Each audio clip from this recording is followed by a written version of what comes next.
जिन औरतों का ध्यान है ना, जिन औरतों का मन है वो मायके में ज़्यादा रहता है, उन औरतों का घर बर्बाद होने से कोई नहीं बचा सकता है।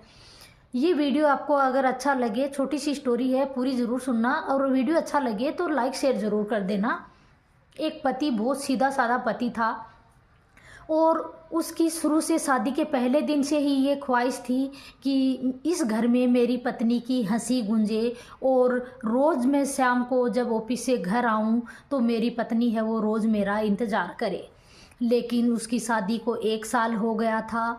किस्मत को तो शायद कुछ और ही मंजूर था। उसकी पत्नी का ध्यान है वो अभी भी मायके में ही था।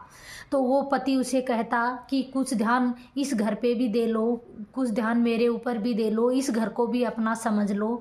तो पत्नी कहती मेरी माँ अकेली है, मैं मेरी माँ को अकेला नहीं छोड़ सकती। तो पति है वो अंदर से पूरी तरह से टूट जाता था, वो बिखर जाता था, लेकिन अपने मन को मार लेता था।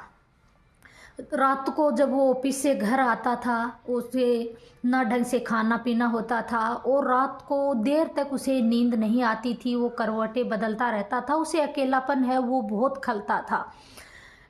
ना वो पत्नी है, धीरे धीरे उसने फ़ोन करना भी बंद कर दिया, और जब पति फ़ोन करता तो ना वो फ़ोन उठाती, और कभी कभार अगर उठा लेती तो वो कहती कि अभी मुझे टाइम नहीं है, मैं बिजी हूँ। पति है वो और टूट जाता था।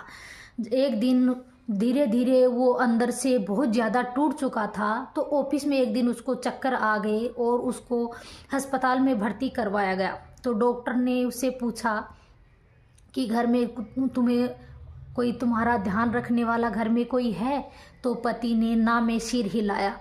तो डॉक्टर है उसकी आंखों से वो पढ़ लिया उसने कि इसका ध्यान रखने वाला कोई नहीं है, और उस पति की आंखों में आंसू आ रहे थे। जब वो घर आया तो उसने पत्नी को फ़ोन लगाया, तो पत्नी ने पति की कोई खबर नहीं ली, उस पर कोई फ़र्क नहीं पड़ा उसका। तो उसने पति ने सिर्फ इतना कहा कि तुम जहाँ हो वहीं रहना, मैं अकेला जीना सीख लूँगा। ऐसा कहकर वो ऊपर छत पर खुले आसमान में चला गया, और खुले आसमान को देख रहा था, और उसकी आंखों में आंसू है वो धार बनकर गिर रहे थे।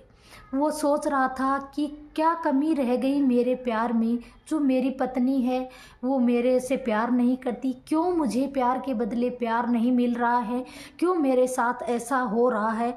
और उसकी आंखों से आंसू धार बन के बह रहे थे, और वो अंदर से टूटता जा रहा था। तो मेरी बहनों को ये कहना चाहती हूँ कि अपने पति की कदर करें और अपने घर को अपना घर समझे।